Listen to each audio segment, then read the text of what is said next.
साथियों, आज हम आपको एक बार फिर से जनरल मैथ में ले चलेंगे। आज बच्चे कंपटीशन की तैयारी करते हैं, उनको जानकारी नहीं होती है, तो मैं कोशिश करूंगा कि हर बच्चे को घर बैठे बैठे उनकी समस्याओं का समाधान बीएम सोनी सर चैनल के नाम से मिलती है। वो बच्चे मेहनत करें, जहां उनको दिक्कत होगी। वैसे मेरी कोशिश रहती है कि नर्सरी से आईआईटी तक साइंस साइड की पूरी मैथ चैनल पर उपलब्ध होगी, पूरे गुणनखंड उपलब्ध होंगे, पूरी की पूरी साइंस साइड की मैथ होगी, कॉमर्स साइड की मैथ होगी। लेकिन जनरल मैथ की भी मैं आज आपसे शुरुआत करने जा रहा हूं और एक एक बात मैं आपको बताऊंगा, क्योंकि जनरल मैथ 100% लोगों की जरूरत है, साइंस की मैथ 50% बच्चों की जरूरत है, कॉमर्स की मैथ 30% बच्चों की जरूरत है। चलिए तो शुरुआत करते हैं कि हमारे अंदर क्या कमी होती है, क्या हम सोच नहीं पाते। सबसे पहले बात होती है धन पूर्ण संख्याएं।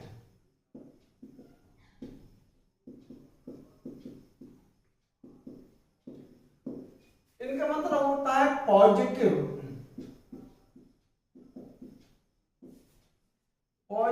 इंटीजर।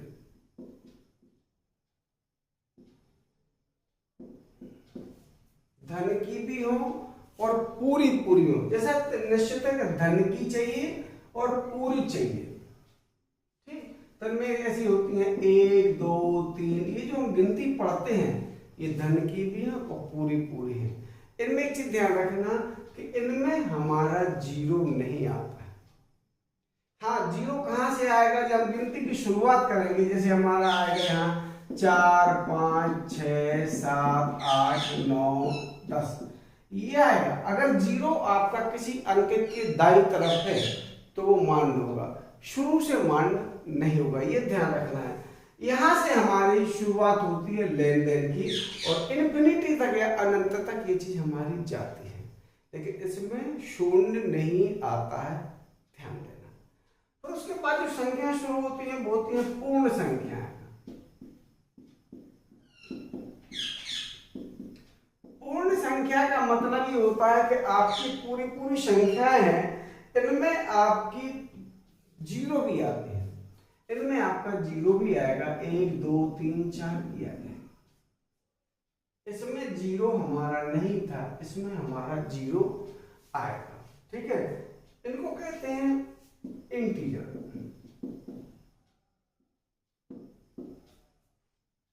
उसके बाद आते हैं ऋण पूर्णांक।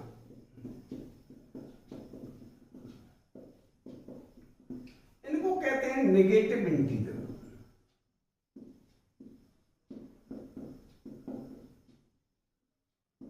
हम इनको ऐसे भी कहते हैं, संख्याएं हैं ना पूर्ण संख्याएं, तो इनको ऐसे भी कहते थे होल नंबर। इसको कहते हैं positive numbers, positive whole numbers,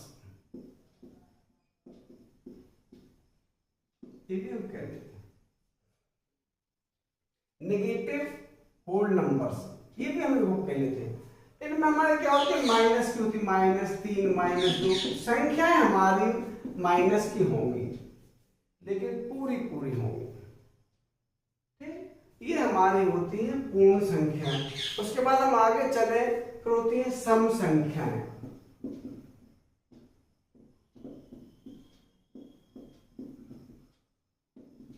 सम संख्याओं को कहते हैं इवन नंबर्स।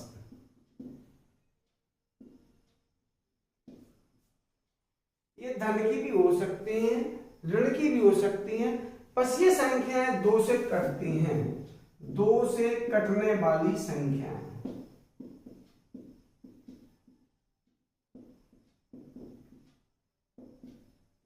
इनको इंग्लिश में कहते हैं कि नंबर डिवाइडेड डिविजन बाई 2।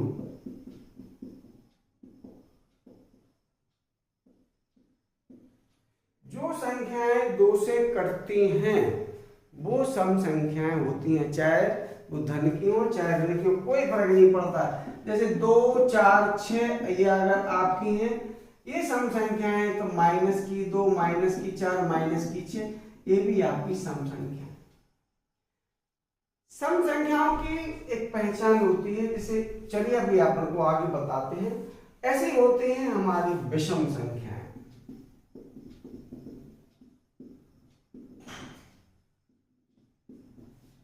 इनको कहते हैं ऑड नंबर्स। ऑड नंबर्स में आएंगे हमारे 1 होगा, 3 होगा, 5 होगी, -1 होगा, -3 होगी, -5 होंगी, इस तरीके से। ठीक। और उसके बाद आती हैं कंसेक्यूटिव या क्रमागत। अगर क्रमागत आती हैं तो क्रमागत का मतलब है क्रम से आने वाली, तब इनको कहते हैं कंसेक्यूटिव। जैसे ये हमने लिखी है, ये कायदे से कंसेक्यूटिव ही है। 2 फिर 3 4, 3 नहीं आएगा, फिर 5 6, फिर 5 नहीं आएगा। ये क्रम से लिख रखते हैं समझाने के लिए। ठीक। ऐसे ये भी है, ये भी कंसेक्यूटिव ही है। कंसेक्यूटिव माने लगातार ही ये संख्याएं हैं, ठीक, एक के बाद एक जो चली आती है। इनमें भी दो का अंतर होता है, इनमें भी दो का अंतर है। ये वो संख्याएं होती हैं नॉट डिविजिबल बाय 2, 2 से विभाज्य नहीं। ऐसे ही ये 2 से कटने वाली या 2 से विभाज्य संख्याएं, कटने वाली माने विभाज्य संख्या, भाज्य संख्याएं, इनको कहते हैं डिविजिबल नंबर्स।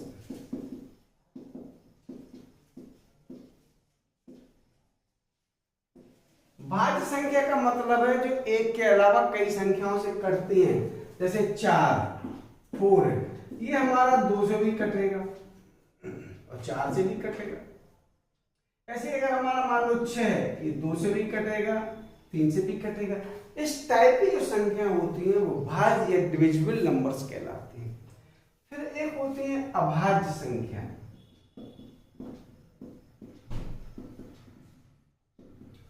अभाज्य संख्याओं को कहते हैं इंडिविजुअल।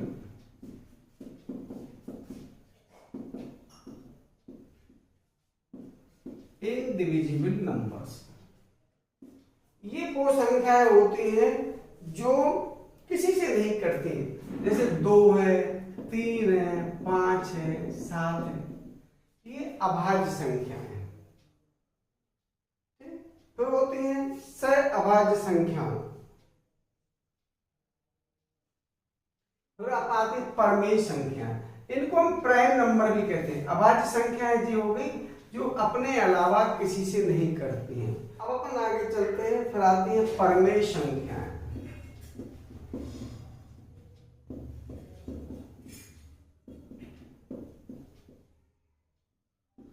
परमेय संख्याएं हमारी वो होती हैं, इनको कहते हैं रेशनल नंबर।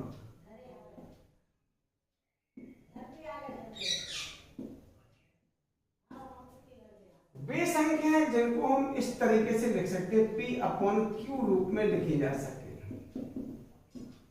लेकिन ध्यान रखना है Q is not equal to 0। यानी जिन संख्याओं को भिन्न के रूप में लिख सकते हैं वो परमेय संख्या भी कहलाती है। इन्हीं में से आती हैं। एग्जाम्पल के तौर पर अगर 3 है तो हम इसको 3/1 लिख सकते हैं। ये 1/3 है, ये भी हमारी। तो ये इस टाइप से अगर हम संख्याओं को लिख सकते हैं तो ऐसी संख्याएं हमारी परमेय संख्याएं कहलाती हैं। फिर आते हैं अपरमेय संख्याएं।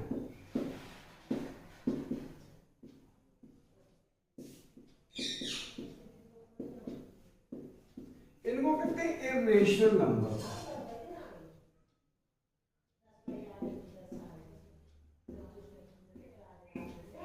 ऐसी संख्याएं जिनको P/Q रूप में ना लिखा जा सके।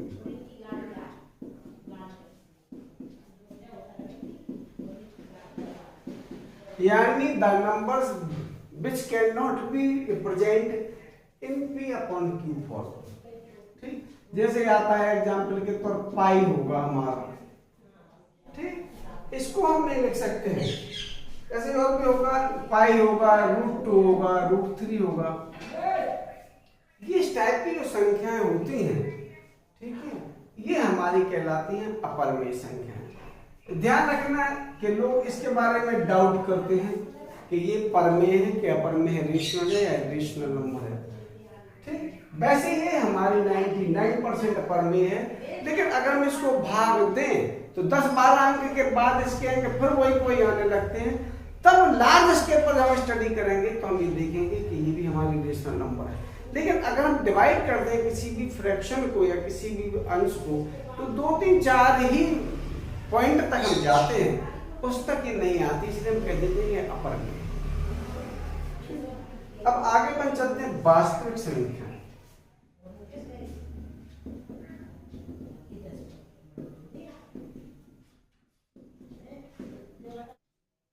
वास्तविक संख्या, मैथ में जितनी भी संख्या हम उपयोग करते हैं वो सारी वास्तविक संख्या होती हैं, या व्यवहार में जितना भी लेन देन होता है वो वास्तविक होता है।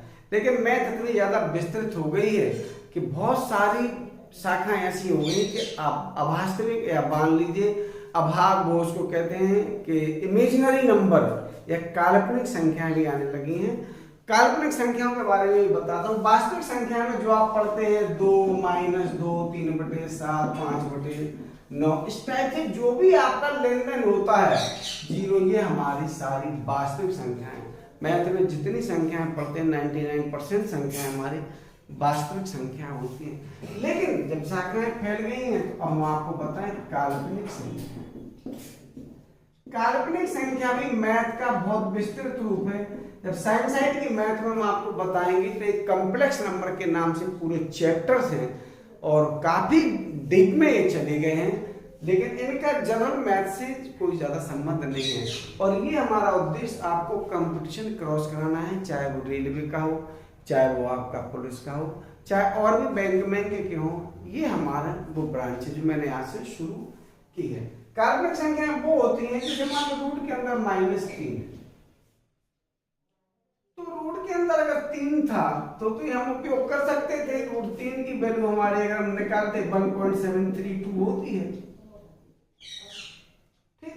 लेकिन इसका हम क्या करें, तो ये काल्पनिक क्यों है? काल्पनिक केवल इसलिए है किसी भी ऋणात्मक संख्या का वर्ग धनात्मक होता है। जैसे 2 का स्क्वायर 4 होता है, 2 का स्क्वायर 4 होता है, -2 का स्क्वायर ये भी 4 होता है। तो अगर हम 4 का स्क्वायर रूट निकालेंगे तो हमारा 2 आएगा। 2 आएगा, या इसको लिख देते हैं कि +-2 आएगा। क्यों?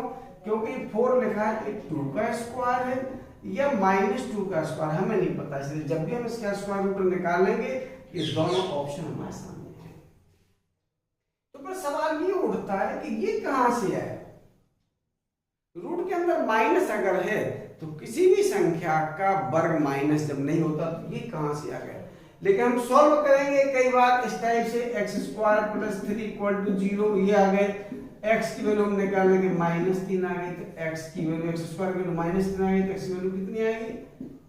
यहां हम फंस के रह जाते हैं कि ये हमारा इमेजिनरी इसलिए है, क्यों? क्योंकि जो हमारी नंबर लाइन्स होती हैं, जिसको हमने बताया था संख्या रेखा है, इस पर हम धन की लाइन दिखाते हैं, 1, 2, 3, 4, 5, ये 0 रहता है, पर उस तरफ हम जाते हैं -1, -2, -3, इस तरीके से। अब सवाल ये है कि इस तरफ प्लस की है, इस तरफ माइनस की है, तो ये हमारे √- इसका वर्गमूल भी क्या होगा हम नहीं निकाल पाएंगे, इनके वर्गमूल नहीं निकलते। इसलिए एक विकल्प हमारा ये होता है कि √3 तो हम ऐसा निकाल लेते हैं और ये इमेजिनरी जो था -1 उसको ये लिख लेते हैं। ये हमारा कहलाता है आयोटा, आई कहलाता है हमारा आयोटा, जिसकी वैल्यू होती है रूट के अंदर -1। तो ये हमारा मतलब ये कुल मिला के ये काल्पनिक संख्या हमारी कहलाती है। इसकी जरूरत साइंस साइड में पड़ती है, बहुत ज्यादा जरूरत पड़ती है। जनरल मैथ में शायद इसकी जरूरत नहीं पड़ती है। एपी एक होती है, जीपी एक होती है, एचपी। एपी का मतलब होता है अर्थमेटिक प्रोग्रेशन,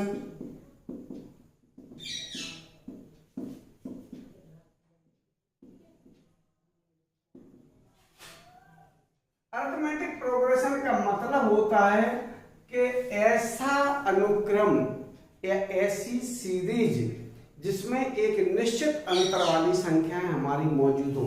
एग्जाम्पल के तौर पे इसको हिंदी में कहते हैं समांतर श्रेणी। समांतर को अगर हम संधि विच्छेद करें तो सम प्लस अंतर श्रेणी। इसमें इस टाइप की संख्याएं आती हैं ए, इसमें सपोज हम डी जोड़ें तो आएगा ए प्लस डी, इसमें डी जोड़ेंगे तो ए प्लस 2d, इस टाइप से संख्याएं आती हैं। ये हमारा कहलाता है फर्स्ट टर्म, हिंदी में कहते हैं इसको प्रथम पद, और डी हमारा जो जोड़ रहे हैं ये कहलाता है कॉमन डिफरेंस। इसको कहते हैं हमारा कॉमन माने सार्व और डिफरेंस माने अंतर, सार्व अंतर। और ये निकलता कब है? जब हम इसमें से इसको घटाते हैं या इसमें से इसको घटाते हैं, ठीक आगे वाली दाएं वाली संख्या में से बाएं वाली संख्या को घटाते हैं, तब आता है सार्व अंतर। ठीक, और सपोज अगर हमने यहां तक लिखी है, मान लो ये एल है, तो ये नवला कहलाता है लास्ट टर्म, इसको कहते हैं अंतिम पद। अब ये कितने हैं? सपोज अगर ये n है तो n हमारा कहलाएगा नंबर ऑफ टर्म्स, पदों की संख्या।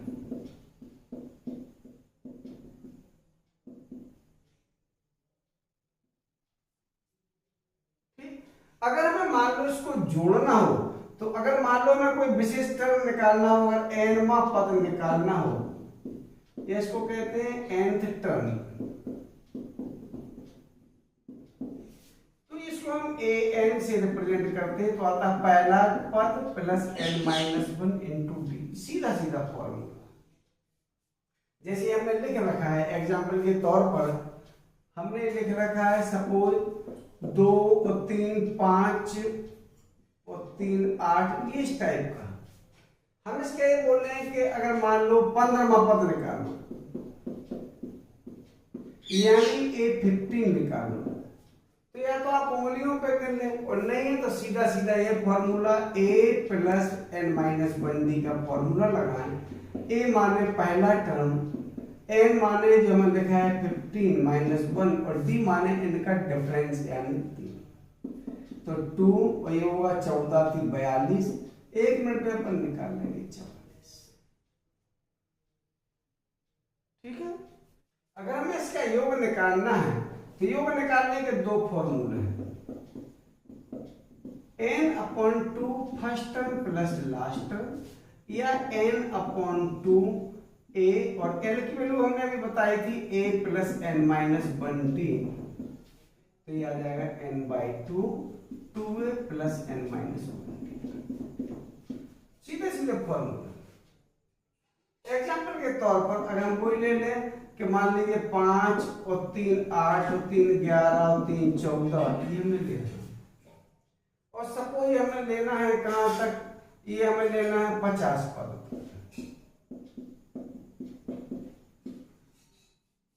तो अब 50 पदों तक हमें इनको जोड़ना है, तो या तो 50वां पद हमें पता होना चाहिए, और अगर नहीं है तो देखो ध्यान रखना है, ये वाला जो फॉर्मूला है ये हम तब उपयोग करेंगे जब हमें आखिरी पद भी पता हो, और जब हम मशक्कत कर रहे हैं हमें आखिरी पद नहीं पता हो तो हम ये वाला फॉर्मूला उपयोग करेंगे। इतना सा हमें ध्यान रखना। तो वो हम लगाएंगे ना इसमें Sn इक्वल टू आएगा हमारा फॉर्मूला n/2, n कितने 50, तो 50/2, फिर 2 a की जगह है 5, n की जगह है 50 -1, और d इनका अंतर 3 का अंतर चल रहा है 3। इसको हम सॉल्व कर लेंगे, जो आ जाएगा क्लियर है। जीपी क्या होती है? इसको कहते हैं ज्योमेट्रिक प्रोग्रेशन।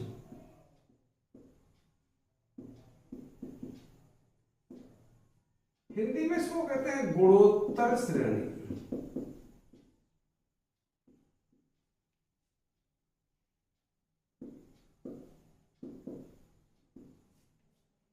इसका मतलब है कि गुणक प्लस उत्तरोत्तर।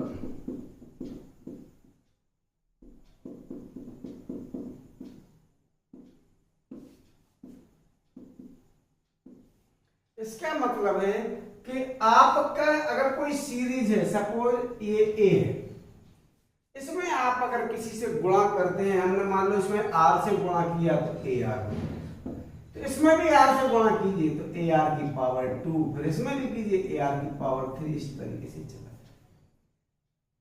ए बी में हमने आपको बताया था कि हम जोड़ते हैं, इसमें डी जोड़ा था, ए प्लस डी, फिर उसमें डी जोड़ा था, फिर उसमें डी जोड़ा था, इस तरह ये इस टाइप से। अगर मान लीजिए सपोज ये भी n पदों तक है, तो हमें ध्यान रखना है अगर इसका nवां पद निकालना है, यानी अगर मैं an निकालना है तो वो होगा a r की पावर n-1। r निकलेगा कैसे? इसमें इससे भाग दे या इसमें इससे भाग दे।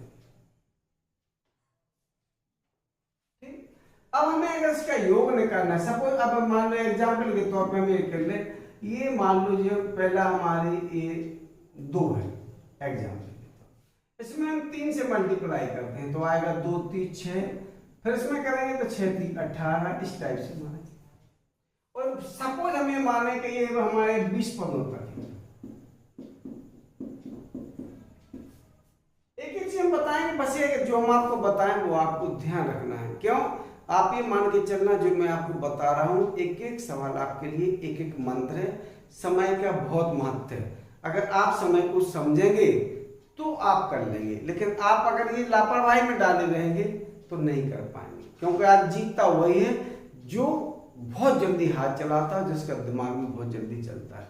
जब आप अभ्यास करेंगे तो वो चीज आपकी दिमाग से आंखों में आ जाएगी, आंखों में आ जाएगी तो वो चीज परमानेंट हो जाएगी। और आप कभी कभार पढ़ेंगे तो वो चीज दिमाग में रहेगी, आपकी आंखों में नहीं आ पाएगी, तो फिर आप उस चीज को बहुत जल्दी नहीं कर पाएंगे।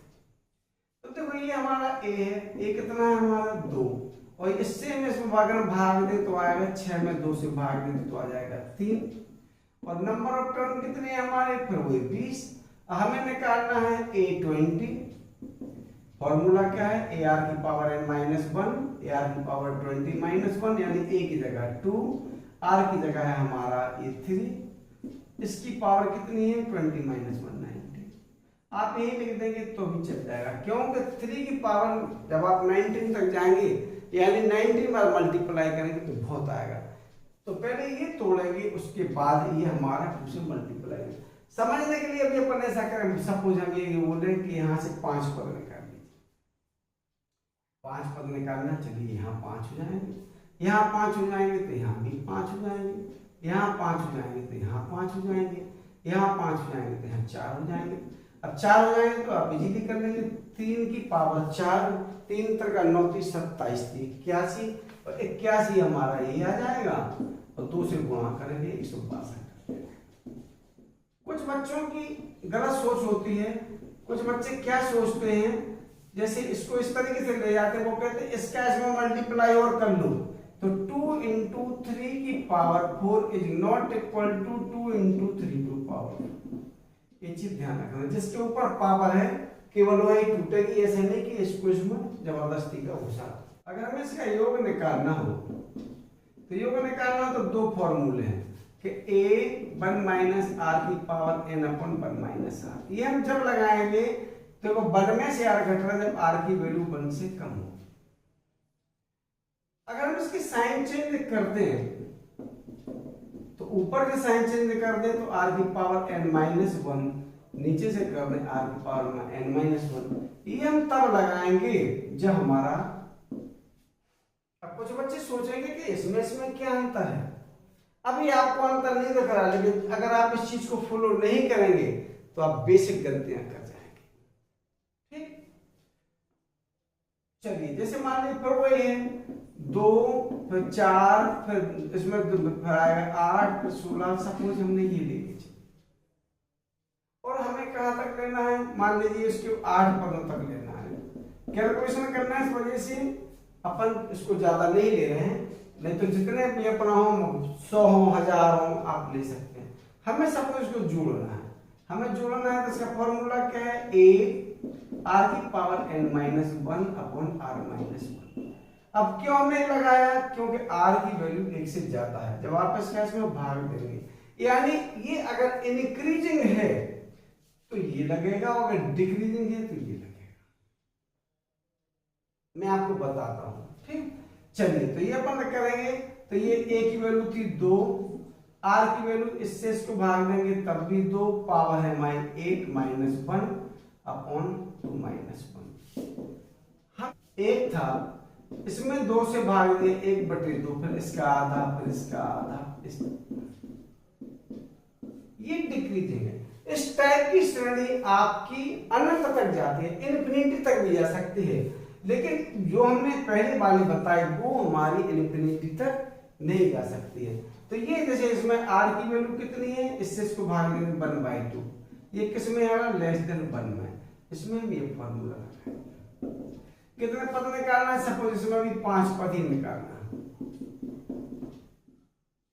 1 किलो है केवल, तो आएगा a यानी 1, फिर 1 माइनस r आएगा 1/2, इसकी पावर कितनी है तुम्हारी 5, तो आएगा तुम्हारी 5, ये ब्रैकेट बड़ा कर लो, 1 माइनस 1/2, इसको आप सॉल्व कर सकते हैं।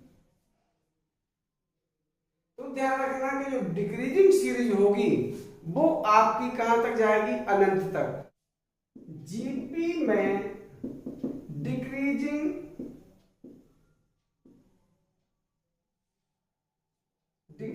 सीरीज,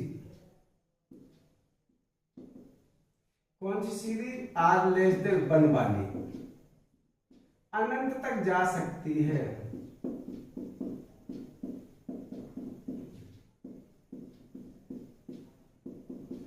लेकिन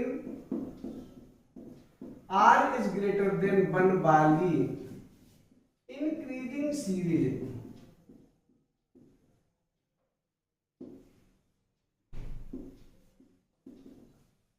अनंत तक नहीं जाती।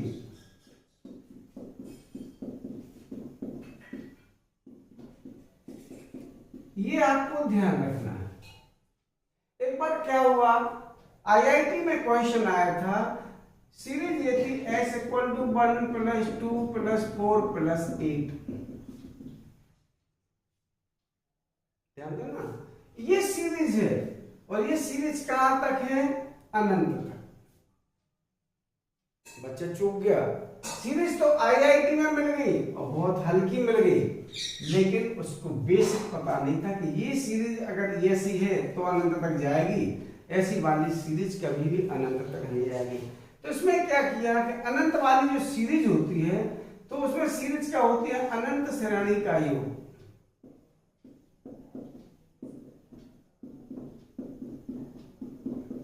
ये फॉर्मूला होता है उसका s equal to a upon 1 minus r। यानी अगर हम देखें तो हमारा फॉर्मूला था a 1 माइनस r की power n upon 1 minus r।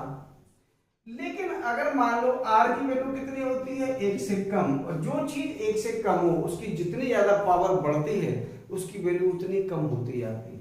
जैसे सपोज अगर मान लीजिए 1/2 है, 1/2 की पावर 1 है तो ये 0.5 है, 1/2 की पावर 2 है तो 0.25 है, 1/2 की पावर 3 है तो 0.0125 इस टाइप से है। यानी अगर मान लो 1/2 की पावर अगर हमें अनंत कर दे तो ये 0 हो जाएगा। इस बेस पर जब हम इसको अनंत तक लेके चलते हैं तो ये अनंत तक जाएगा और इसकी वैल्यू 0 हो जाती है। तो जब 0 हो जाती है तो फॉर्मूला क्या बचता है, a अपॉन 1 माइनस। तो अनंत तक का फॉर्मूला हमारा ये होता है। बच्चा कंपटीशन देने जरूर गया था लेकिन दिमाग में नहीं था, उसने यही फॉर्मूला फिट कर दिया, s इक्वल टू a की जगह 1 माइनस r की जगह आएगा 2। तो हमें बताइए जिस सीरीज का पहला पद 1 हो, जब आप उसको जोड़ते जाएंगे तो अनंत तक उसका योग -1 आ जाएगा। जब वो बढ़ रही है पहले ही उसका 1 है, ये मिला के 2 3 हो गए, ये मिला के 7 हो गए, यहां तक 15 हो गए, तो पूरा जोड़ दिया। तो क्वेश्चन ये था कि एक लड़के ने इस क्वेश्चन का जो आंसर निकाला वो s इक्वल टू -1 निकाला। लड़के ने क्या सही किया, अगर लड़के ने गलत किया तो क्या गलत किया, तो फिर बात ये थी कि लड़के ने यहाँ गलत किया कि अगर ये सीरीज इस टाइप की होती तो हमारा ये आ जाता, एक की जगह हमारा 1 हो जाता और इसकी जगह 1/2 हो जाता। तो इसका मतलब है कि पर हमारा फिर 2 हो जाता। ये हमारा होना ये था और लिखा था ये। तो अपन इस चीज को देखेंगे, जो भी मैं आपको बताऊंगा एक एक चीज आपको एक एक फॉर्मूला होगी। जैसे मैंने बता दिया कि अगर ये गुणोत्तर श्रेणी है तो ये घटती होगी तो ही अनंत तक जाएगी, और ये तो बढ़ रही थी तो अनंत तक जा ही नहीं सकती थी। तो ये बेसिक चीज है। मैं आपको इसी प्रकार भी और भी बेसिक चीजें बताऊंगा। अगर आप चाहते हैं कि आपको कंपटीशन क्रॉस करना है और इजीली करना है तो आप BM सोनी सर इस चैनल को सब्सक्राइब कीजिए, अपने दोस्तों से कराइए। मैं अपना मोबाइल नंबर भी बताता हूँ। मोबाइल नंबर है 9450036741।